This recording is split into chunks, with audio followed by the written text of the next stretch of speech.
अस्सलामुअलैकुम वरहमतुल्लाहि वबरकातुहू। कैसे हैं आप सब? उम्मीद करती हूँ बिल्कुल ठीक होंगे, बिल्कुल खैरियत से होंगे। अल्लाह पाक आप सबको हमेशा हमेशा हमेशा इसी तरह हंसता रखे, मुस्कुराता रखे। आपके उम्र में, आपके इल्म में, आपके अमल में अल्लाह ताला ढेरों सारी बहुत सारी बरकतें अता फरमाए। अल्लाह ताला आपकी ज़िंदगी से हर परेशानी को, हर दुख को, हर तकलीफ़ को, हर मुसीबत को बिल्कुल दूर कर दे। अल्लाहुम्मा आमीन सुम्मा आमीन। अल्लाह ताला आपकी तमाम ख्वाहिशात को जो जायज़ हैं उनको पूरा करे। अल्लाहुम्मा आमीन। अल्लाह ताला ज़िंदगी के हर इम्तिहान में आपको कामयाबी, कामरानी नसीब अता फरमाए। अल्लाहुम्मा आमीन सुम्मा आमीन। आज जो मैं वीडियो बना रही हूँ बहुत स्पेशल सी वीडियो है। इस वीडियो को शुरू से लेकर आखिर तक ज़रूर देखिएगा और समझने की कोशिश कीजिएगा। बार बार मैं अपने हर वीडियो में ये बात कहती हूँ कि नमाज की पाबंदी करें। नमाज आपको अल्लाह के करीब करती है, आपकी ज़िंदगी की परेशानियों को दूर करती है, आपको ज़हनी सुकून अता करती है और सबसे बढ़कर नमाज मोमिन की मिराज है, नमाज दीन का सुतून भी है। तो मैं आज आपको ये बताना चाहती हूँ कि पाँचों वक्त की नमाज की पाबंदी के साथ साथ वो कौन सी सूरतें हैं जो हमें पढ़नी चाहिए और उन सूरतों के फ़वाइद क्या क्या हैं। तो जी, नमाज फ़जर के बाद सूरह यासीन की तिलावत लाजमी किया करें। सूरह यासीन कुरान पाक के पारा 22 और 23 के अंदर मौजूद है। अब इसका फ़ायदा क्या है ये भी ज़रा समाअत फरमाएं।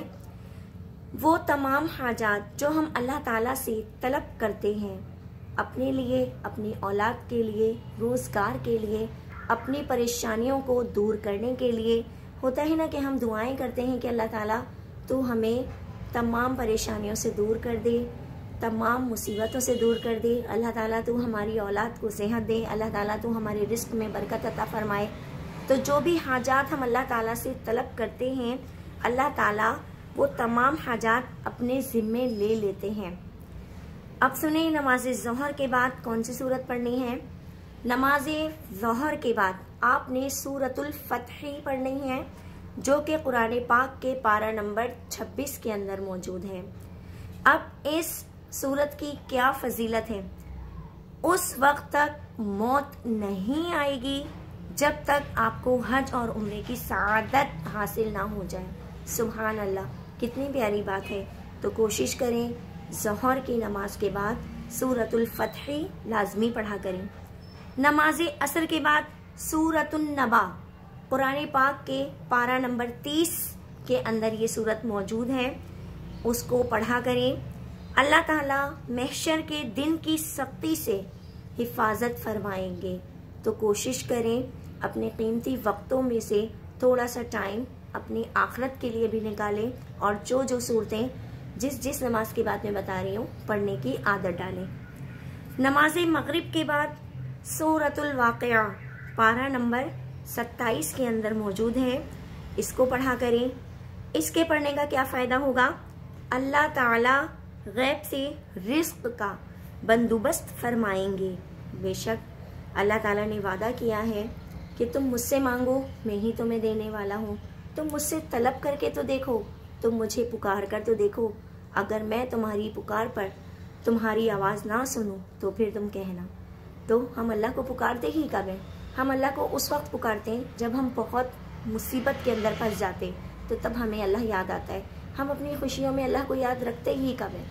तब हम कोशिश करते कि हम अपनी खुशियों में भी अल्लाह को याद रखें। अल्लाह को याद करना ये नहीं होता कि बस अल्लाह तेरा शुक्र है, अल्लाह तेरा शुक्र है।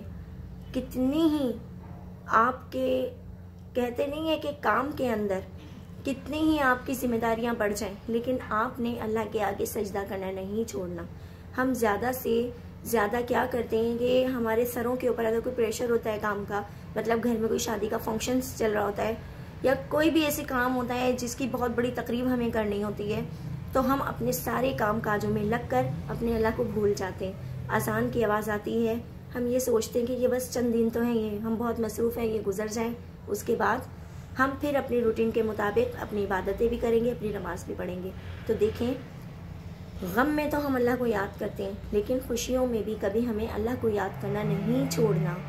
हम रात देर तक फंक्शंस अटेंड करते हैं ना, तो हम कभी ऐसा होता है कि फजर की नमाज से पहले हमारे घरों के फंक्शंस ख़त्म हो जाते हैं और हम इतने थक जाते हैं उन फंक्शंस के अंदर कि याद ही नहीं रहता कि फ़जर की नमाज़ का टाइम हो गया या फ़जर की अज़ान हो रही है, बिस्तर में जाते हैं और सो जाते हैं। तो उस वक्त भी हमें अल्लाह को याद रखना है। अब सुन लें कि नमाज इशा के बाद कौन सी सूरत पढ़नी है। नमाज इशा के बाद सूरतुल मुल्क पारा 29 के अंदर ये सूरत मौजूद है, आपने ये पढ़नी है। इस सूरत की मैंने एक अलग से भी वीडियो बनाई थी और उसके आपको मैंने बताया भी था कि उसकी क्या फजीलत है और उसकी क्या बरकतें हैं। फिर भी एक बार और बताती हूँ, अज़ाब कब्र से हिफाजत और क़यामत के दिन शफाअत का ज़रिया बनेगी। बेशक जब हम अपनी अंधेरी कब्रों में सो रहे होंगे ना और हमारे पास कोई नेकी नहीं होगी, तो उस वक्त हम तरसेंगे इस वक्त के लिए कि काश हमें एक ज़िंदगी और मिल जाए और हम इस दुनिया में वापस जाके अल्लाह के बताए हुए अमाल के मुताबिक अपनी ज़िंदगी गुजारें। लेकिन सिवाय अफसोस के उस वक्त हमारे हाथ में कुछ नहीं होगा। अभी भी वक्त है, जिस तक इस वीडियो को पहुंचा सकते हैं पहुंचाएं और इस बात का पैगाम ज़रूर दें कि नमाज इशा के बाद आपने सूरतुल मुल्क लाजमी पढ़नी है, क्योंकि हर किस्म की सख्ती को आप बर्दाश्त कर लेंगे। हर किस्म की सख्ती, अज़ाब कब्र की सख्ती बर्दाश्त नहीं हो सकती, बहुत कठिन मामला होता है। तो कोशिश करें, अल्लाह को अपने आप से राज़ी रखें। उम्मीद करती हूँ कि जो वीडियो आज मैंने आप लोगों तक पहुँचाई है आपको ज़रूर पसंद आई होगी। तो प्लीज़ कोशिश के साथ, हिम्मत के साथ ये सोचें कि आपने एक वक्त की भी नमाज कज़ा नहीं करनी।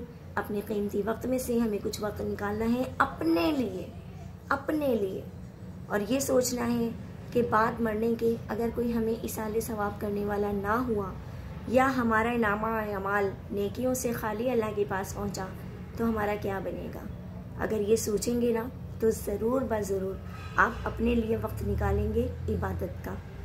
बहुत सारी दुआओं में मुझे याद रखिएगा, मैं भी आपको दुआओं में याद रखूँगी। ज़िंदगी रही तो नेक्स्ट वीडियो के साथ एक बार फिर अच्छी सी वीडियो लेकर आपके सामने हाजिर होंगी। इजाज़त चाहती हूँ, अपना बहुत ख्याल रखिएगा। अस्सलामु अलैकुम वरहमतुल्लाहि वबरकातुहू।